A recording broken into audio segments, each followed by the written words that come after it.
이 구약 속의 그리스도 이런 큰 테마 중에 하나를 먼저 좀 말씀을 드리고자 합니다.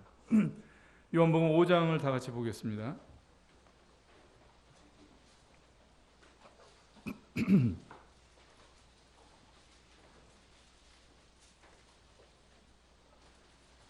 요한복음 5장 39절과 40절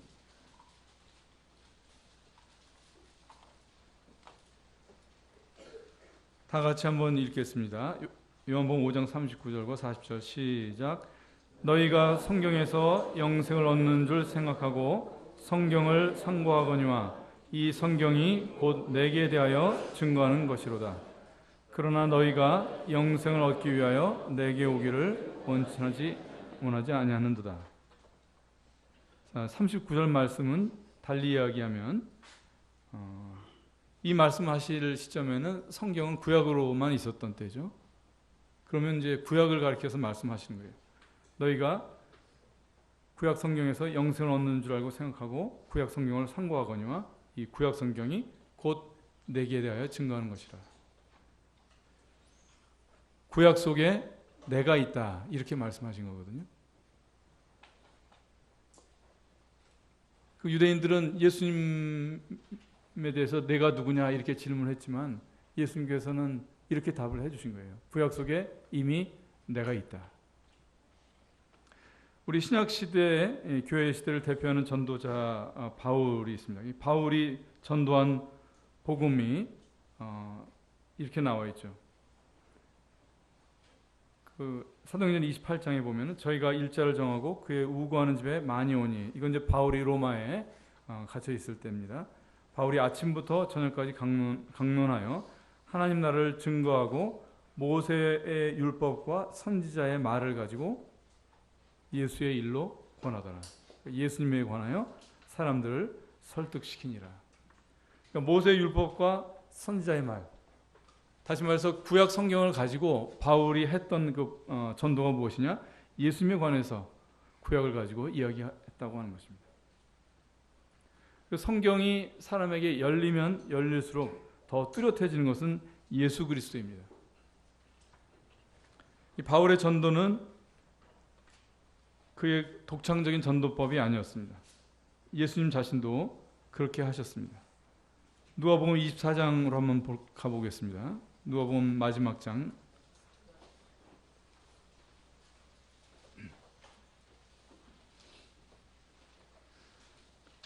여기 엠마오로 가던 제자들을 부활하신 주님께서 만나시고 동행하신 그 기사가 되겠습니다. 25절부터 보겠습니다. 가라사대 미련하고 선지자들의 말한 모든 것을 마음에 더디 믿는 자들이여, 그리스도가 이런 고난을 받고 자기의 영광에 들어가야 할 것이 아니냐 하시고, 이것은 이제 예수님의 죽음만이 있었던 것이 아니라 부활하셨다는 것을 믿지 못하고 알지 못하는 그 제자들을 향해서 말씀하신 거고요. 이어지는 27절 말씀에 보면은 이에 모세와 모든 선지자의 글로 시작하여 모든 성경에 쓴 바 자기에 관한 것을 자세히 말씀하시니라. 모든 성경에 쓴 바 자기에 관한 것.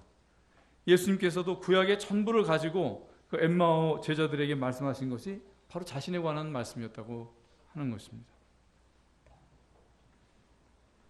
엠마오로 내려가는 길, 그 제자들 두 제자 중에 나도 하나였다고 한번 상상을 한번 우리가 해볼까요? 길을 내려가고 있고 예수님이 불현듯 나타나셔서 이렇게 말씀을 하시면서 왜 믿지 못하느냐 그러시면서 이제 그 믿음을 위해서 구약 성경을 모세오경부터 해서 모든 선지자의 글을 가지고 말씀해 주십니다. 자, 우리도 그 길에 같이 있다고 생각을 해보면 저는 이렇게 상상이 됩니다. 창세기 1장, 땅이 혼돈하고 공허하며 흑암이 깊은 위에 있고 하나님의 신은 수면에 운행하시니라. 하나님의 가라사대 빛이 있으라 하심에 빛이 있었고 그 빛 바로 나란다. 이렇게 말씀하셨을 것 같아요. 또 창세기 2장으로 가면 여호와 하나님이 흙으로 사람을 지으시고 생기를 그 코에 불어넣으시니 사람이 생명이 된지라. 그 아담 첫사람을 흙으로 빚으시고 그 코에 생기를 불어넣은 것 바로 나였어. 자기에 관한 것을 자세히 설명하셨다고 누가복음에 되어 있습니다. 근데 이 자세히 설명을 들은 사람이 전혀 엉뚱한 사람이 아니라 제자들이었거든요. 제자들. 그러니까 예수님의 3년의 이 공생애 동안 이 지근거리에 가까이 있었던 사람들이고 그 많은 기적들을 목격했던 사람들이고 그 아름다운 하나님의 입에서 나오는 말씀을 들었던 사람들입니다. 그들에게 설명을 자세히 하셔야 했다고 하는 것입니다. 믿음이라고 하는 것은 학습을 통해서 되는 것이 아니라 계시를 통해서 되는 것입니다. 하나님이 열어주셔야 되는 거예요. 또 신앙은 연륜보다 예수님과의 만남이 중요한 것입니다. 오늘 읽은 그 요한복음 5장에 이어지는 40절 말씀에 보면은 그러나 너희가 영생을 얻기 위하여 내게 오기를 원하지 아니한도다 이렇게 말씀하셨어요. 여기 이제 영생이라고 하는 거 39절에 나오는 영생이든 40절에 나오는 영생이든 다 영어로 보면 life 생명이라고 되어 있고 이걸 원어로 보면은 조에라고 발음을 한답니다. 조에. 우리 수련회 때도 이거 잠깐 나왔던 것인데 이 헬라어 중에 생명으로 번역되는 것이 뭐 조에도 있고 푸스케이 또는 바이오스 이렇게 한 세 가지 정도가 있다고 합니다. 바이오스 그러면 우리 잘 알죠. 바이오 들어가는 말들 많이 있잖아요. 뭐 유제품부터 해가지고 대학 학과에도 무슨 바이오 무슨 학과, 바이오 무슨 학과. 또 회사에 벤처 사업 하는 벤처 회사들 중에서도 바이오 이런 말 많이 쓰거든요. 바이오라고 하는 것은 생물학적인 것으로서의 생명을 말할 때 바이오스라고 하는 거죠. 조에는 그것과는 조금 다른 것으로서의 생명을 말할 때 쓰는 말이더라고요. 이거는 누리는 삶 또는 충만한 생동력, 효력 있는 삶 이런 뜻을 그런 것의 의미로서 생명을 말할 때 조에라고 하는 것이고 바로 예수님께서 너희가 성경에서 영생을 얻는 줄 알고 생각하고 성경을 상고한다고 하시거나 너희가 영생을 얻기 위해서 내게 오기를 원치 아니한다 할 때 이 말씀은 바로 이 조회의 생명을 말씀하시는 것입니다. 우리가 구약을 상고해서 예수 그리스도를 발견해야 되는 이유는 그 생명이 바로 활력 있는 생명이 되기 때문에 그렇습니다. 엠마오의 두 제자가 예수님과 가던 촌에 들어가서 음식을 먹습니다. 그리고 마침내 예수님을 알아보고 나서 하는 말이 나오죠. 누가복음 다 같이 다시 보겠습니다. 24장 32절.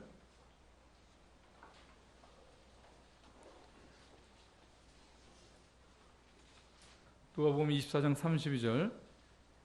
저희가 말하되 길에서 우리에게 말씀하시고 우리에게 성경을 풀어주실 때 우리 속에서 마음이 뜨겁지 아니하더냐. 바로 이것이 조회입니다. 우리가 이 예수 그리스도를 만나면 그 마음이 다시 뜨거워지는 거예요. 예수 그리스도를 잃어버리고 십자가에 죽으신 예수님만 보고 시리에 차서 예루살렘을 떠날 수밖에 없었던 그 생명, 그 바이오스의 생명밖에 없었던 그 제자들에게 바로 이 조회의 생명이 회복된 것입니다. 그래서 구약에서 우리가 예수님을 발견할 때 우리 마음이 뜨거운 활력을 얻을 수 있습니다. 엠마오 두 제자는 예루살렘을 떠나가던 자들이었어요. 이게 하나님의 임재를 떠나서 내려가는 그런 모습입니다. 실의와 실패의 상태였습니다. 그러나 그들이 바로 구약 속에 계신 자신을 예수님께서 풀어주셨을 때 그들의 마음이 다시 뜨거워졌던 것입니다. 엠마오 두 제자가 유아로 들어갔던 촌에서 곧 일어나죠. 즉시로 일어나가지고 다시 어디로 갑니까? 다시 예루살렘으로 돌아가는 거예요. 우리가 구약 속의 그리스도를 발견하고 또 그 예수님께로 가야 하는 것은 우리도 이 실패와 패배의 자리에서 일어나고 예루살렘으로 다시 올라가야 하기 때문입니다. 잠언 18장 말씀에 사람의 심령이 그 병을 능히 이기려냐 심령이 상하면 누가 그것을 일으키겠냐. 단지 오래 사는 것, 영생을 얻었다고 하는 이것이 내가 생각하는 그 영생이 단지 길게 사는 그런 바이오스적인 그런 그 생명으로는 우리가 이길 수가 없습니다. 이 조회의 생명, 이 하나님의 예수 그리스도 이분을 하나님으로 만난 그 생명 속에 이 육체를 등이 이길 수 있는 그 길이 있는 것입니다. 그러면 여러분 창세기부터 말라기까지 펴보면 예수 그리스도라는 이름이 있습니까?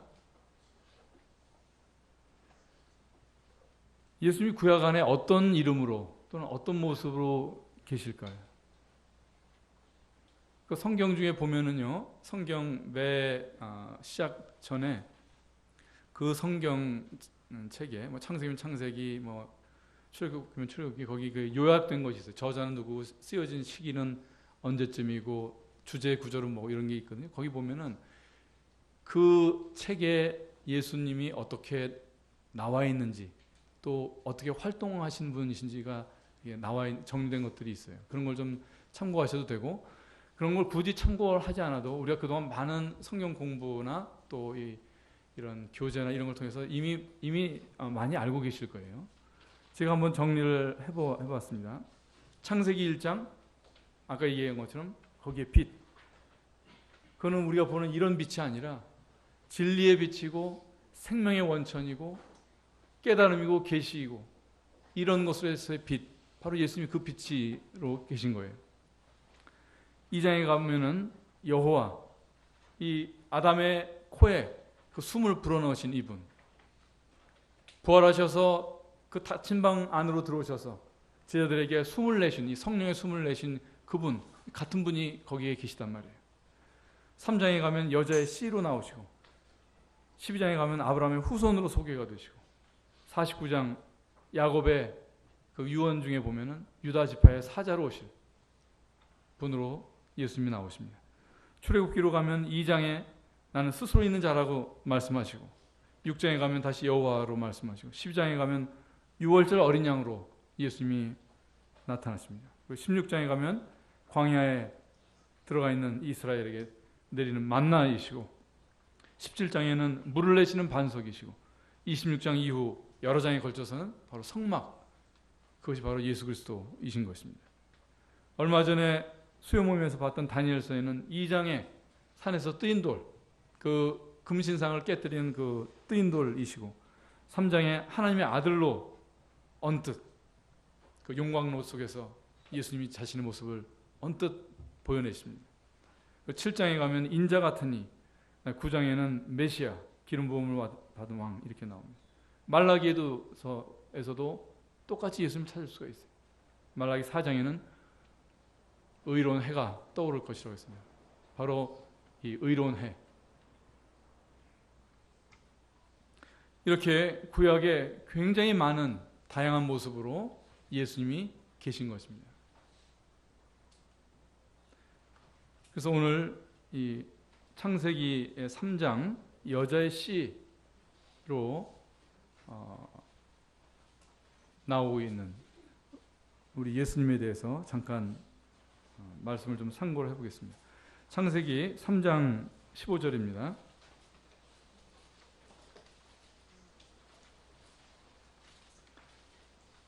창세기 3장 15절. 내가 너로 여자와 원수가 되게 하고 너의 후손도 여자의 후손과 원수가 되게 하리니 여자의 후손은 내 머리를 상하게 할 것이요 너는 그의 발꿈치를 상하게 할 것이니라. 이것은 아담이 범죄한 뒤에 우리 이 사람의 죄로부터 구원하실 하나님의 아들에 대해서 말씀을 하시죠. 여기 보면은 여기 오실 이 구원자가 여자의 후손, 또 영어로 보면 여자의 씨 이렇게 되어 있습니다. 여자의 씨가 여자의 씨가 내 머리를 상하게 할 것이요. 이렇게 되어 있습니다. 사람은 다 씨로부터 태어납니다. 호적등본이라고 하는 것은 그 사람이 어느 씨로부터 태어났는지를 등록해준 그걸 이제 기록으로 보존하고 있는 것이 바로 호적등본이에요. 호적등본. 다 여기 호적등본이 없는 사람이 없습니다. 다 누군가의 씨로부터 나왔기 때문에 그렇습니다. 근데 동사무소에 있는 이 호적등본은 육신의 씨를 알려주는 거예요. 육신의 씨가 누구였는지. 근데 사람에게는 동물하고 달리 육체 말고 우리 영혼이 있는데 이 영혼의 호적등본이 또 따로 있어요. 너희는 너희 아비 마귀에게서 났으니. 사람의 이 영적인 씨는 마귀인 것입니다. 첫사람 아담의 범죄로 그렇게 된 거예요.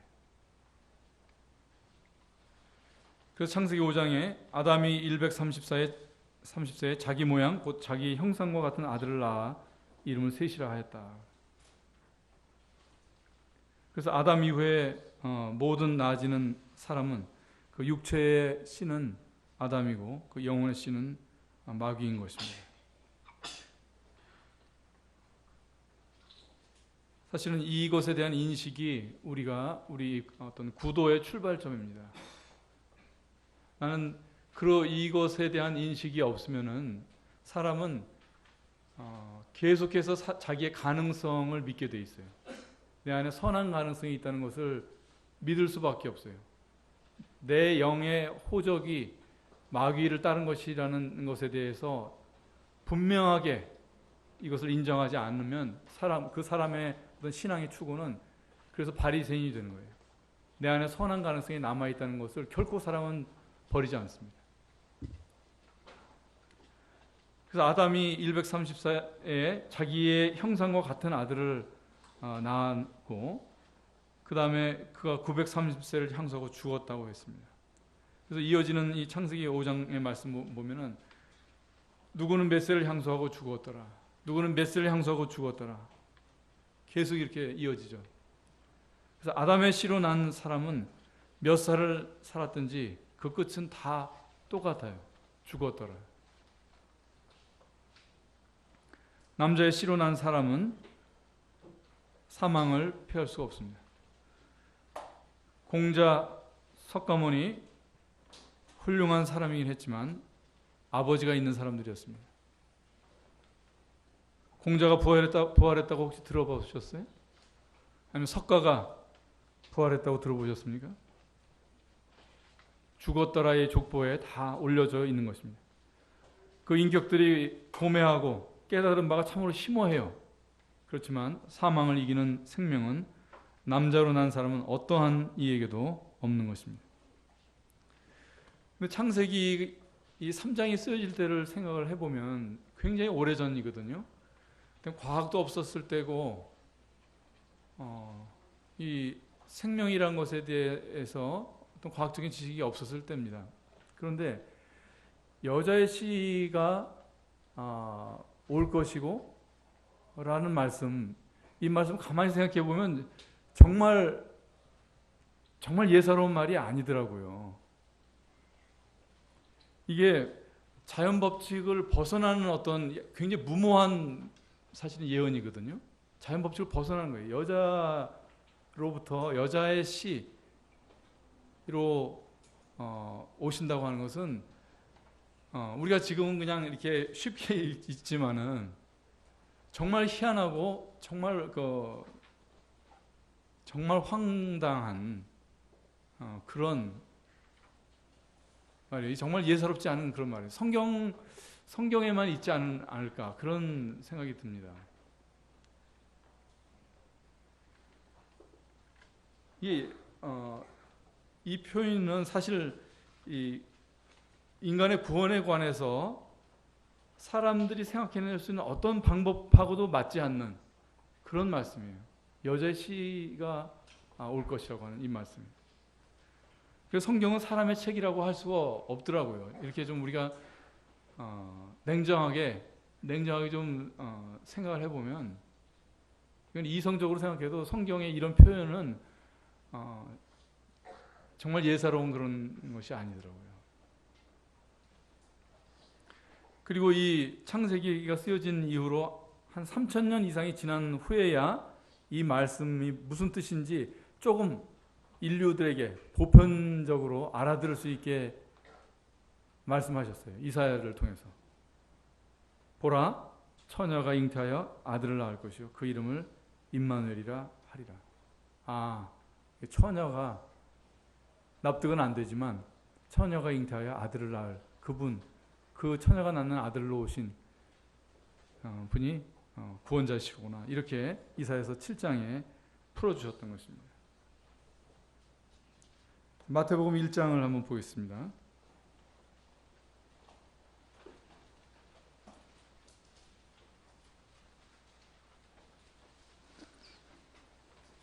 마태복음 1장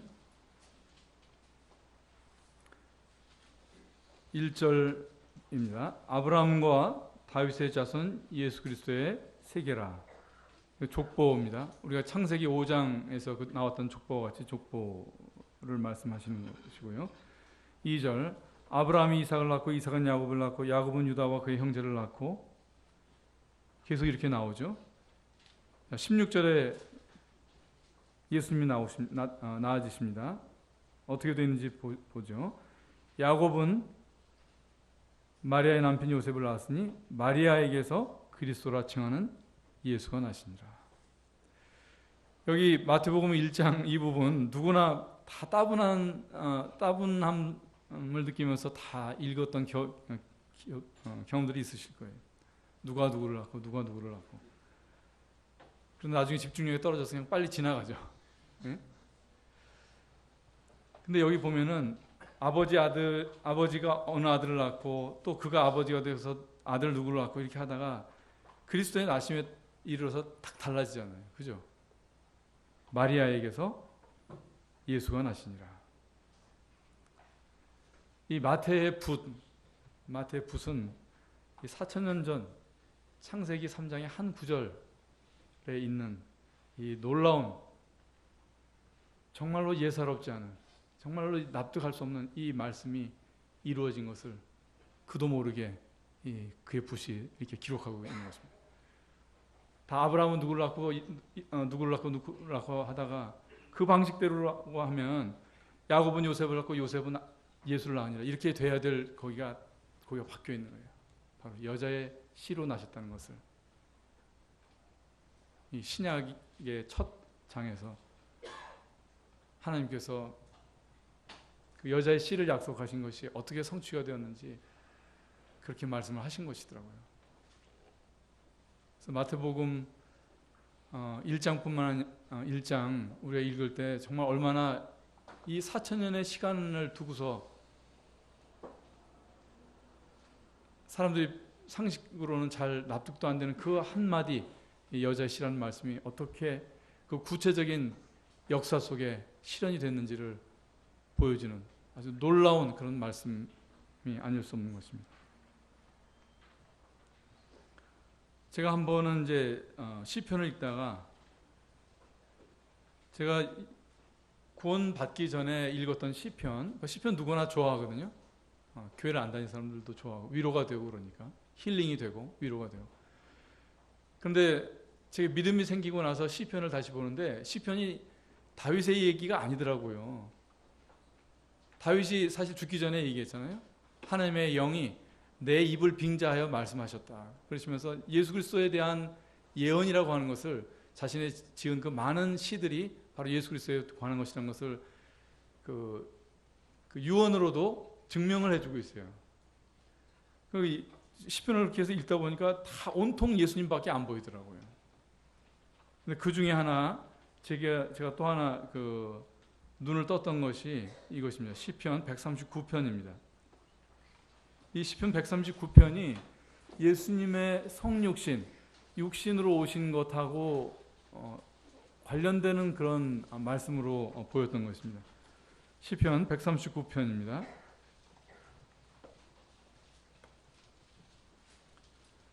14절부터입니다.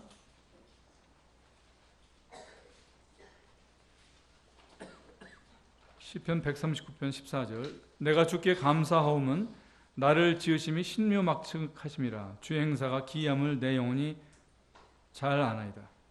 내가 은밀한 데서 지음을 받고 땅의 깊은 곳에서 기이하게 지음을 받은 때에 나의 형체가 주의 앞에 숨기우지 못하였나이다. 내 형질이 이루기 전에 주의 눈이 보셨으며 나를 위하여 정한 날이 하나도 되기 전에 주의 책에 다 기록이 되었나이다. 처음에는 이것을 인체 신비에 대한 말씀으로 알았어요.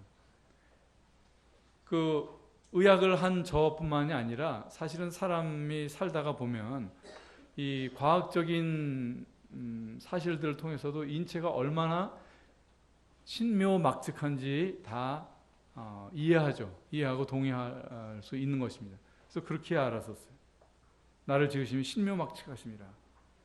그런데 이 말씀은 일반적인 우리 인체가 얼만큼 신비한가, 생물학적으로 얼만큼 신비한가 이런 것에 대한 말씀 이상의 것이 보이더라고요. 그 14절부터 16절까지 보면은 출생과 죽음과 부활과 다시 왕으로 오실 것, 이 모든 것이 하나도 이루어지기 전에 하나님의 책에 기록된 한 인자, 그분에 관한 것이란 말이죠. 나를 위하여 정한 날이 하나도 되기 전에 주의 책에 다 기록된 한 사람, 인자, 바로 예수 그리스도의 성육신에 대한, 육체로 오신 것에 대한 그 말씀인 것입니다. 말씀이 육신이 되어 우리 가운데 거하시며, 이 말씀이신 우리 주님이 그 어떻게 육체를 입었는지 그 과정을, 그 신묘막측한 과정을 이 다윗의 이 시편 기자의 입을 통해서 이렇게 말씀하신 것입니다.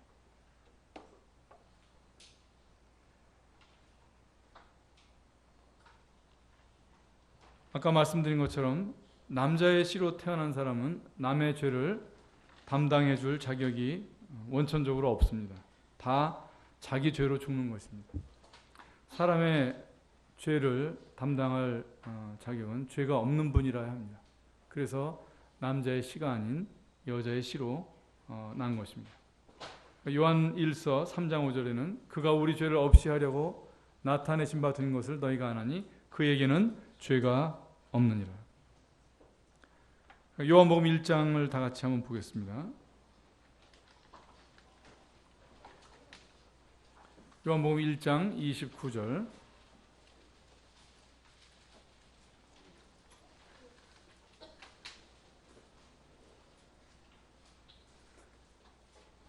이튿날 요한이 예수께서 자기에게 나아오심을 보고 가로되 보라 세상 죄를 지고 가는 하나님의 어린 양이로다. 여자의 씨로 오셨기 때문에 세상 죄를 지는 하나님의 어린 양이 되실 수 있었던 것입니다.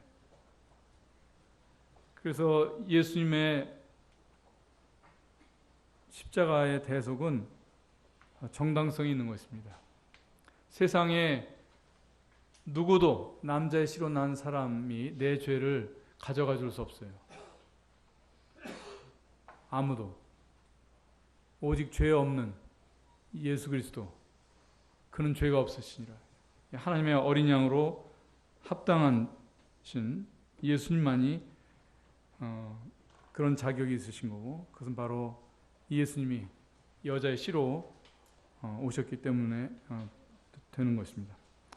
그래서 우리가 이것을 알고 이것을 믿어야 돼요.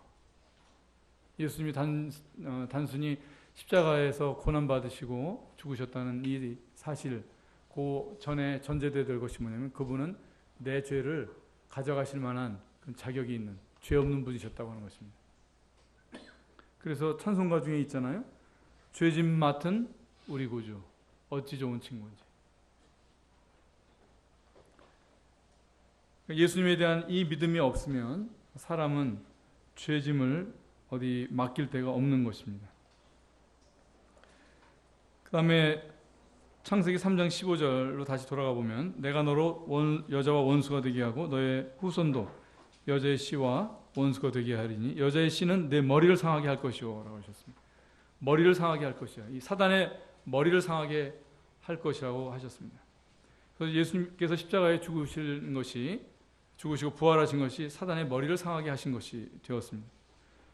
이 머리라고 하는 것은 몸의 모든 부위의 기능을 부여해주고 조정하는 그런 아주 절대적인 그런 능력을 가지고 있는 것이 바로 머리입니다. 그리고 사유하고 결정하고 선택하는 이런 신적인 능력, 그걸 발휘하는 것이 바로 머리입니다. 그래서 머리라고 하는 것은 통치를 말하는 것이죠. 사단의 머리가 상했다고 하는 것은 사단의 통치가 종식되었다고 하는 것입니다. 예수님의 십자가와 부활로 사단의 통치가 끝났다고 하는 것입니다. 사단의 통치가 무엇이었습니까? 사람에게 선악과를 준 것이었습니다. 사람은 늘 이 선악의 구도에 갇혀서 살게 돼 있어요. 나는 이것이 선하다고 생각하고 이것이 옳다고 생각하고 그런 걸 추구하지만 결국 사람은 이 선악의 구도에서 벗어나지 못하는 것은 사단의 통치 아래 있는 것입니다. 선과 악을 나누는 이 사람의 이 머리라고 하는 것이 사실은 자신을 올가매는 감옥과 같습니다. 그래서 늘 끊임없이 눈 떠서 잘 때까지, 그러니까 나서 죽을 때까지 사람은 옳고 그른 것을 늘 판단하고 그 판단으로 끝나지 않고 거기서 생기는 것이 무엇이에요? 비판과 미움과 분리와 이런 것들이 생기는 거예요. 계속 죽음만을 낳는 것입니다. 그것이 바로 사단의 통치예요. 이 뱀의 머리가 상하지 않은 채 그대로 있으면 사람은 이 올무에서 벗어날 수가 없습니다. 예수님께서 너희가 영생을 얻기 위하여 내게 오지 않는다, 그렇게 말씀하셨어요. 이 조회의 생명을 얻기 위해서 왜 예수님께로 가야 되는가? 바로 예수님만이 이 사람을 선악과로부터 해방시키시기 때문에 그렇습니다.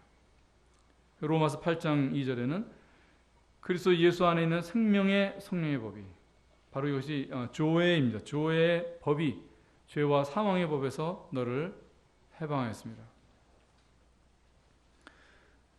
사람이 일생 살면서 가장 행복한 때가 있습니다. 아이 때. 아이들이 왜 행복한가요?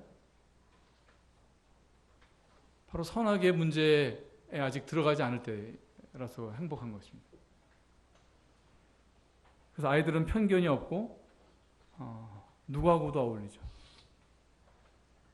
사람을 선과 악의 구도로 대하지 않습니다. 그 다음에 이제 머리를 상하게 하셨다고 했을 때 머리가 갖는 또 하나의 뜻을 생각해 보면, 머리라고 하는 것은 우리의 신체 중에 가장 높은 부분입니다. 교만을 뜻하죠. 선악에 집착하는 것은 사실은 마음이 교만한 것입니다. 선악에 집착하는 것은 교만입니다. 아이들이 왜 또 사랑스럽죠? 오늘 우리 한복 입고 온 아이들 왜 사랑스러워요? 뭐 나한테 보태주거나 뭐 나한테 도움을 주는 거 있나요? 근데 아이들은 누구나 가서 접근하고 그렇잖아요. 아이들하고 가까이 하고 싶고 교만하지 않기 때문에 그렇습니다.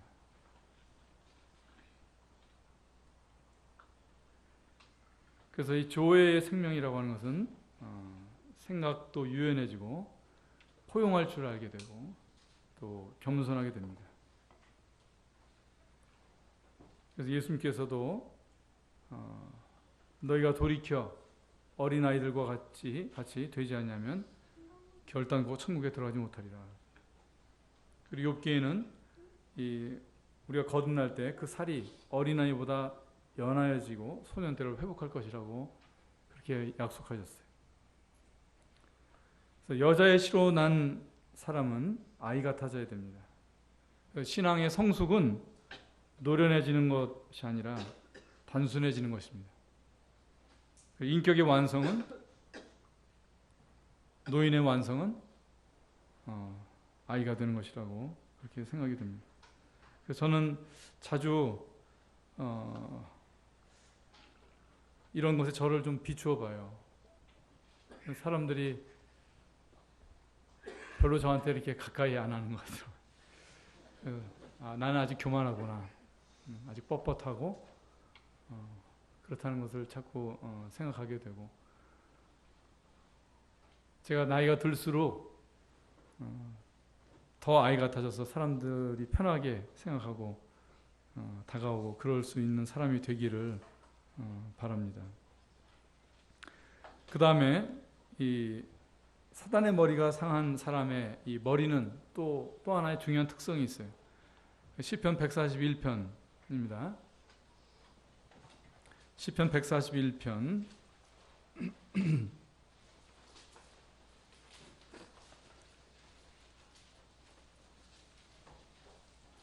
다 같이 한번 읽어볼까요? 시편 141편 5절 시작.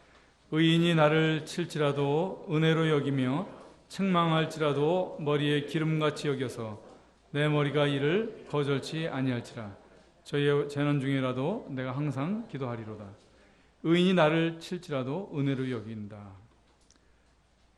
그러니까 이 여자의 씨로 바뀐 머리는 책망을 거절하지 않습니다. 여기 보면 죄인이 나를 치는 것을 은혜로 여긴다고 그랬잖아요. 그러니까 죄사함만이 은혜가 아니고요, 책망도 하나님의 은혜입니다. 조의 생명은 책망을 받을 줄 아는 사람이에요. 조의 생명, 이 여자의 씨로 난 이 새로운 본성은 자아로부터 자유로운 생명입니다.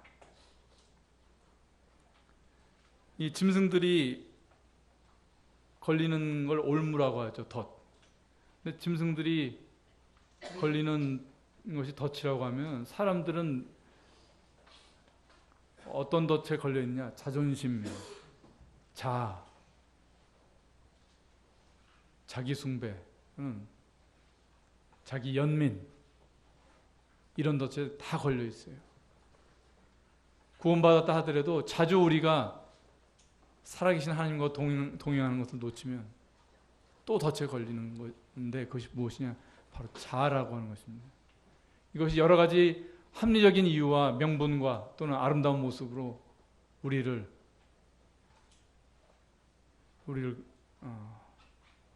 묶는 것입니다. 우리를 속박하고. 근데 짐승들이 올무에 걸려가지고 벗어나려고 발버둥을 치죠. 근데 발버둥 칠수록 더 이 덫이 조여오잖아요. 그런 것처럼 이거는 우리가 예수 그리스도라는 이 살아계신 하나님이 아니시면 내가 아무리 말씀을 읽고 수련을 하고 노력을 하고 그렇게 한다 하더라도 이건 빠져나오지 못하는 덫과 똑같은 거예요.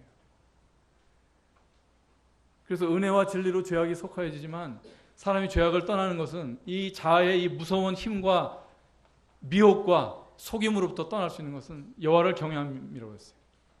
살아계신 하나님, 활력이 있으신 하나님을 만나야 되는 거예요.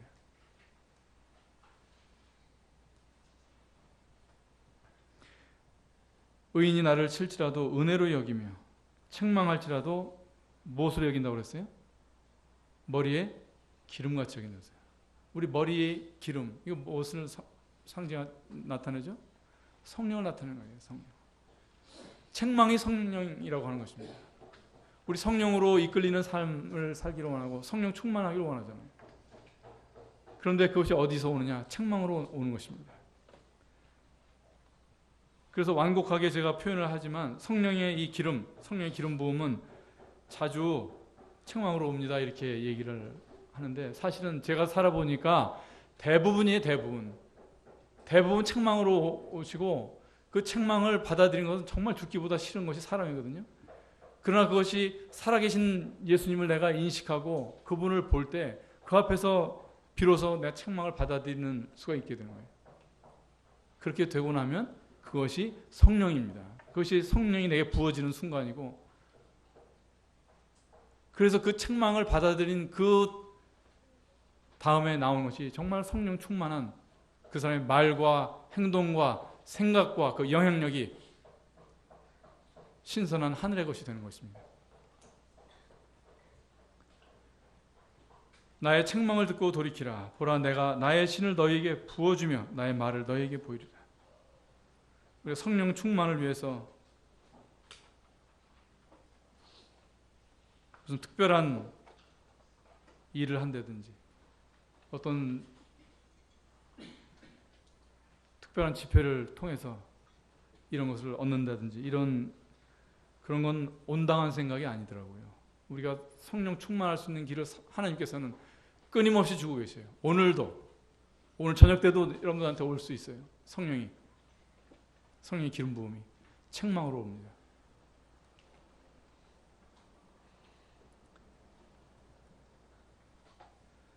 너희가 거듭난 것이 썩어질 씨로 된 것이 아니요 썩지 아니할 씨로 된 것이니 하나님의 살아있고 항상 있는 말씀으로 되옵니다. 우리가 책망을 거절하면 하나님께서는 항상 죄과에 행하는 이 사람의 정수리를 결국 깨뜨리실 것이라고 엄중하게 경고하십니다. 우리가 책망을 거절하면 우리가 얼마나 교회 안에 오래 있었고 바른 복음의 진리, 교회 진리에 우리가 붙들고 있다 하더라도 책망을 거절하는 그 머리, 그것은 사단의 머리이기 때문에 깨뜨릴 수밖에 없습니다.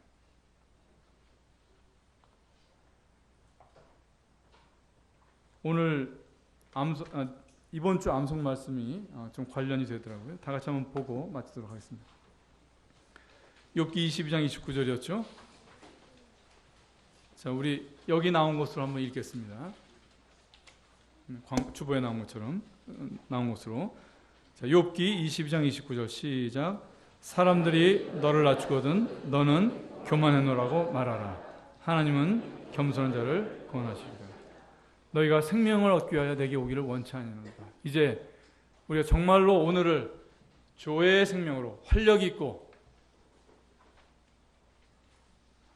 있는 삶으로 살기를 원하면 우리를 낮추시는 하나님의 책망을 듣고 교만했습니다. 이렇게 응답하는 우리 모두가 그런 사람이 되었으면 좋겠습니다. 이것이 바로 여자의 씨로 난 사람들의 특성이고 삶이 되겠습니다.